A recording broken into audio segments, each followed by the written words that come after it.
am Dr. Lori, and I'm here with Johnny and Danielle, Yes. right? Yes. So tell me a little bit about your watch. It's something I got from my grandfather, and he got it from my great-grandfather. Okay. And, Family's from England. well, pretty much they got him coming over on the Mayflower. Oh, so. the Mayflower. Okay, well, they're from England then. So, but other than a little that, later. it's like we settled here in Lancaster and pretty much never left. So. Okay. Danielle, you from Lancaster too? Pretty Neck much. of the woods? Yeah. Neck of the woods? Yes, Okay. yes. So this is handed down the family, Yes. right? Was it Johnny, here you're going to get the pocket watch? Was it like that?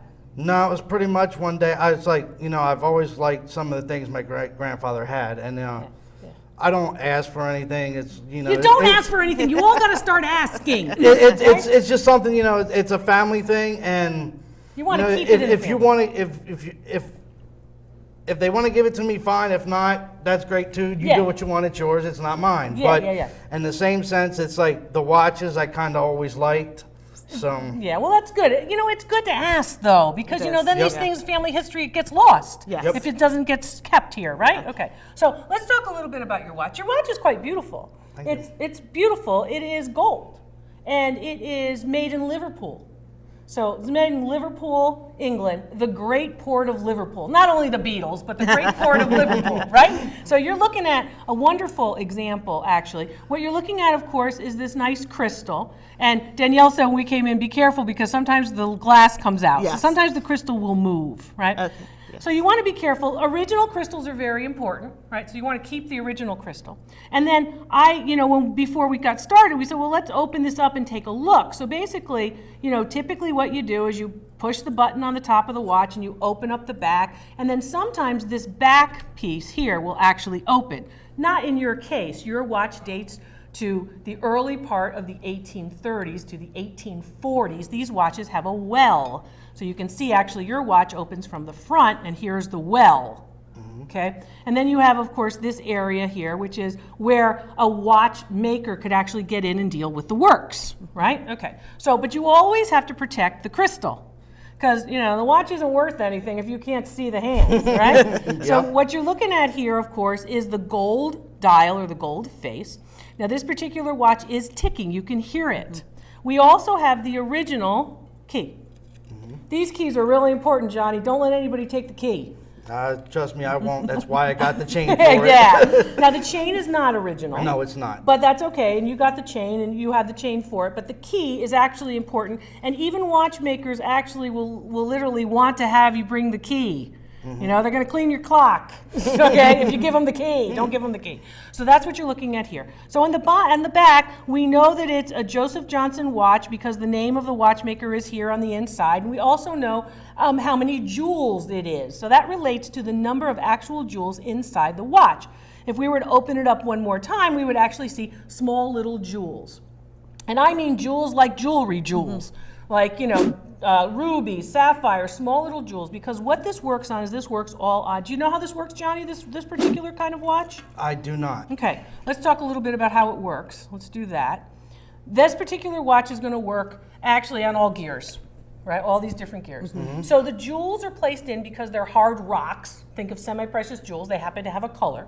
Those particular jewels are going to allow those gears to keep moving smoothly.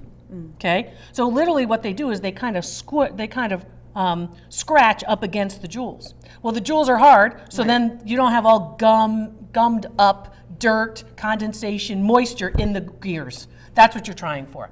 Liverpool is a very important watch center in England, and of course a very important port. The port of Southampton, the port of Liverpool. So everything's getting shipped out. So you can see how it would be easy for a watch like this to get from Liverpool to, of course, the United States.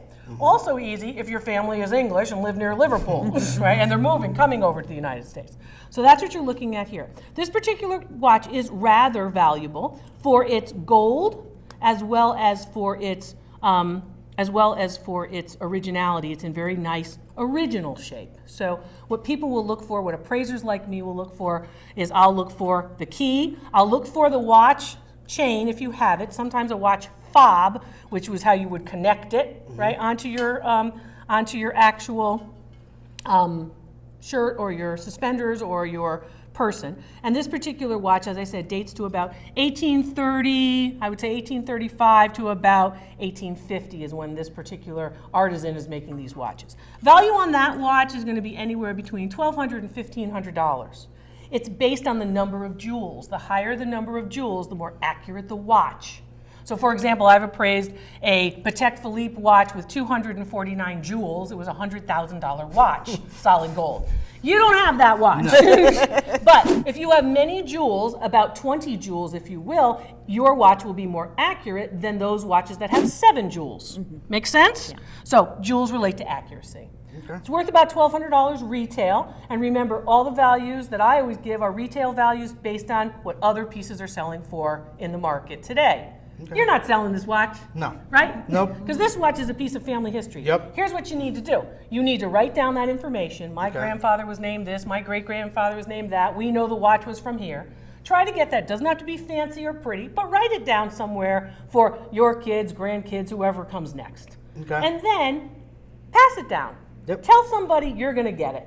You know, because the way you were like, well, it's yours and I don't want to ask for it, don't make somebody else go through that. If they want it, you know what, you got to have it. Okay. Did you enjoy What's It Worth with Dr. Lori? Yes, I did. I did too. Nice to meet you both. Nice to meet you. Thanks so much.